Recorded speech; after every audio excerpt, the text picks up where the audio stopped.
Mais avant cela, place au 4V, vous retrouvez tout de suite Caroline Roux. Bonjour Caroline, vous recevez Gabriel Attal ce matin. Oui, alors Gabriel Attal, vous le savez, il a en charge le service national universel. 2000 jeunes ont déjà endossé l'uniforme et rejoint des centres dans 13 départements de France.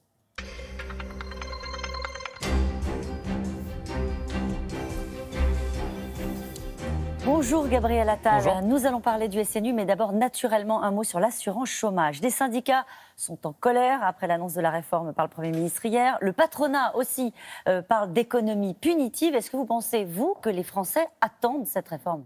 Oui, je crois que les Français l'attendent et je crois que c'est une réforme qui est courageuse.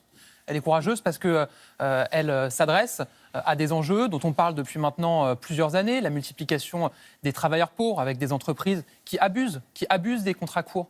Vous avez maintenant des CDD qui sont parfois de moins d'un jour qui se multiplient. Ce nombre de personnes concernées, de salariés concernés par ces pratiques, il a doublé en 5 ans. Elle est courageuse parce qu'elle s'attaque aussi à des chantiers nouveaux, notamment des droits nouveaux ouverts pour les salariés qui démissionnent et qui ont un projet professionnel pour qu'ils puissent toucher le chômage pour pouvoir se lancer dans ce projet. Les travailleurs indépendants qui jusqu'à maintenant n'avaient pas de filet de sécurité lorsqu'ils se retrouvaient sans activité, ils auront maintenant droit à la solidarité. Elle est courageuse parce qu'elle met à contribution les cadres. Est-ce que vous considérez, Gabriel Attal, qu'on est riche à 4 500 €? Moi, je ne fais pas de considération comme ça. C'est-à-dire que c'est le seuil à partir duquel, donc 4 500 €, que les chômeurs verront donc leur allocation baisser de 30% au bout de 7 mois. Au bout de 7 mois, oui. Ce qu'on constate, c'est que plus votre indemnisation chômage est élevée, plus vous restez longtemps au chômage. Alors que pour les cadres dont vous parlez et ce niveau de rémunération, aujourd'hui, le taux de chômage, il est entre 3 et 4%. Il est bien inférieur au taux de chômage général. Ensuite, ce qu'on constate, c'est que pour ces personnes, il y a une reprise d'emploi quasiment systématiquement juste à la fin des droits, juste avant que les droits s'arrêtent. Donc oui, il y a une forme d'incitation à la reprise d'emploi pour ceux qu'ils peuvent. Par exemple, les seniors, dont on sait qu'ils sont plus concernés par le chômage, ils ne seront pas concernés au-dessus de 55 ans, vous ne serez pas concernés par cette dégressivité. Mais c'est important aussi d'envoyer ce signal-là, et c'est vrai que ça fait maintenant plusieurs années aussi qu'on en parle de ce sujet-là. Ça a déjà été essayé, la dégressivité, ça n'a jamais conduit à retour à l'emploi plus rapidement. Pourquoi est-ce que vous avez choisi cette option-là plutôt que de baisser le barème, le plafond de cotisation qui est très élevé, aux alentours de 7 000 € bruts pour les plus hauts salaires? Pourquoi est-ce que vous avez pris cette option-là? On a pris l'option de la dégressivité parce qu'on veut mesurer si ça fonctionne, s'il y a une incitation. Parce qu'on ne voulait pas prendre de mesures brutales qui auraient pour conséquence tout d'un coup de baisser les droits au chômage. Il peut arriver, y compris pour un cadre supérieur qui a une rémunération importante, de se retrouver au chômage. Et il doit pouvoir avoir le temps de retrouver un emploi. Donc au bout de 7 mois, il y aura une diminution de 30%, encore une fois pour les salariés qui touchent. C'est la mesure qui est la plus critiquée parce qu'en réalité, elle rompt avec un système qui a toujours été le principe de la cotisation, la même pour tous, et voilà, de l'indemnité. Est-ce que vous êtes à l'aise avec l'idée que les cadres qui cotisent le plus, soient confrontés à la dégressivité des indemnités? D'abord, depuis 2018, les règles de cotisation, elles ont un peu changé. Puisque 2018, par définition, la CSG, elle finance l'assurance chômage. Donc, tout le monde finance l'assurance chômage. Ça devient un filet de sécurité global. C'est pour ça qu'on ouvre des nouveaux droits aussi aux travailleurs indépendants, parce qu'ils doivent pouvoir en bénéficier. C'est une réforme financière. Le but, c'est de faire 3,5 milliards d'économies. Non, Quel est l'autre but de cette réforme? Le but de cette réforme, c'est de faire baisser le nombre de chômeurs entre 150 000 à 250 000 d'ici à la fin du quinquennat. C'est un but qui est très clair. Encore une fois, oui, il y a de nouvelles règles pour inciter à la reprise d'emploi, mais il y a aussi de nouveaux droits. Un chômeur qui arrive et qui pointe à Pôle emploi, il aura une journée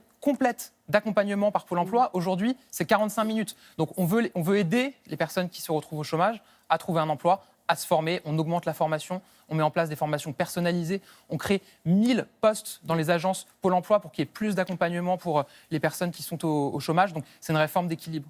Et réforme courageuse, avez-vous dit en début d'interview. La CGT dit qu'il y a un chômeur sur 2 qui est indemnisé aujourd'hui avec le système actuel. Après la réforme, il y aura un chômeur indemnisé sur 3. Alors, d'abord, la réforme, elle ne change rien aux règles d'indemnisation pour les personnes qui sont aujourd'hui au chômage. Elles seront plus difficiles. Mais c'est important de dire que... Pour être indemnisé, il faudra travailler davantage. Oui, mais c'est important de dire que pour les personnes qui aujourd'hui sont au chômage, il n'y aura pas de changement. La réforme, c'est une question qui est posée régulièrement. La réforme, elle s'applique à partir du 1er janvier 2020 pour ces règles-là auxquelles vous faites référence. Ensuite, oui, il y a de nouvelles règles. Il faudra maintenant avoir travaillé 6 mois sur les 24 derniers mois pour pouvoir accéder au chômage. Jusqu'à maintenant, c'était 4 mois sur les 28 derniers mois. Mais ce que je veux dire, c'est qu'on garde, y compris avec cette réforme, l'un des systèmes les plus avantageux de l'OCDE. En Allemagne, il faut avoir travaillé 12 mois sur les 24 derniers mois pour pouvoir accéder au chômage. Nous, on sera sur 6 mois sur les 24 derniers mois. Donc on voit qu'on garde des règles favorables parce que c'est le modèle social de la France et parce que c'est important pour nous. Alors le SNU, le Service National Universel, c'est parti. En tout cas, 2000 jeunes ont rejoint des centres dans toute la France, dans 13 départements français. Vous avez dit, c'est pas le retour du service militaire. Vous avez dit, c'est pas une kermesse, c'est une classe verte. Non, c'est pas une classe verte non plus. C'est un moment de cohésion. Moi, depuis 3 jours, je suis allé à la rencontre des jeunes. Je suis allé dans le centre du Nord, du Cher, de l'Eure. Je serai dans le Val d'Oise aujourd'hui, dans le Morbihan et dans le Vaucluse en fin de semaine. Et ce que je constate, c'est qu'on a des jeunes qui sont venus à la recherche de partage avec des jeunes qui viennent d'horizons sociaux, d'horizons géographiques totalement différents. La plupart des jeunes qui sont aujourd'hui au service national universel, ils prenaient le train pour la première fois. Ils ont changé de région pour la première fois. C'est aussi un élargissement du champ des possibles pour ces jeunes, parce qu'on sait que beaucoup de jeunes s'autocensurent dans leur choix d'orientation. Ils n'osent pas aller faire une formation, des études, saisir un emploi, un apprentissage dans un autre territoire, parce qu'ils n'ont jamais eu d'expérience de mobilité. Donc c'est très important d'avoir déjà cette première expérience. Et ensuite, il y a une recherche de sens autour des valeurs de la République, de cohésion autour des valeurs de la République, qui sont importantes pour les jeunes qui souhaitent se les approprier.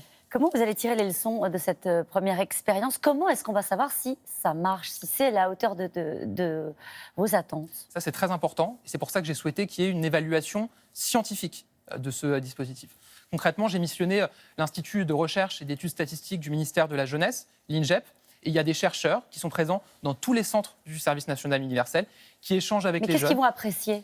Ils vont apprécier si les objectifs du service national, c'est-à-dire la cohésion, la formation sur un certain nombre de réflexes et la levée des freins à l'engagement pour qu'il y ait plus de jeunes qui s'engagent, ils se retrouvent. S'engagent dans quoi? Qui s'engagent dans une association, qui s'engagent chez les pompiers volontaires, qui s'engagent dans la réserve opérationnelle, qui s'engagent en service civique, qui est un très beau dispositif, qui fonctionne, qui a fait ses preuves. Et il faut qu'il y ait plus de jeunes qui puissent y participer. Donc ils vont évaluer si les contenus, si ce qui est apporté aux jeunes correspond à ces objectifs. Et puis, il va y avoir des échanges avec les jeunes, mesurer si ça a été un moment important dans leur émancipation, si ça leur a ouvert des portes, si ça a élargi le champ de leurs possibles. Et puis, il y aura ensuite une évaluation à moyen et à long terme. Par exemple, vous avez là, dans les 2000 jeunes, des décrocheurs.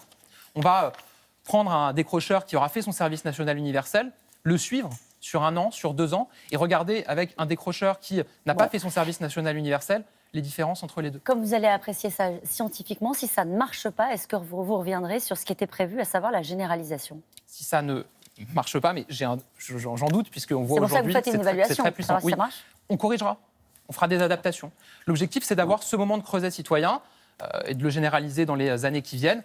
Et la phase pilote, elle sert à nous permettre de l'adapter pour qu'il nous permette d'atteindre nos objectifs. Merci beaucoup, Gabriel Attal. C'est à vous, Laurent. Merci Caroline, bonne journée à vous deux.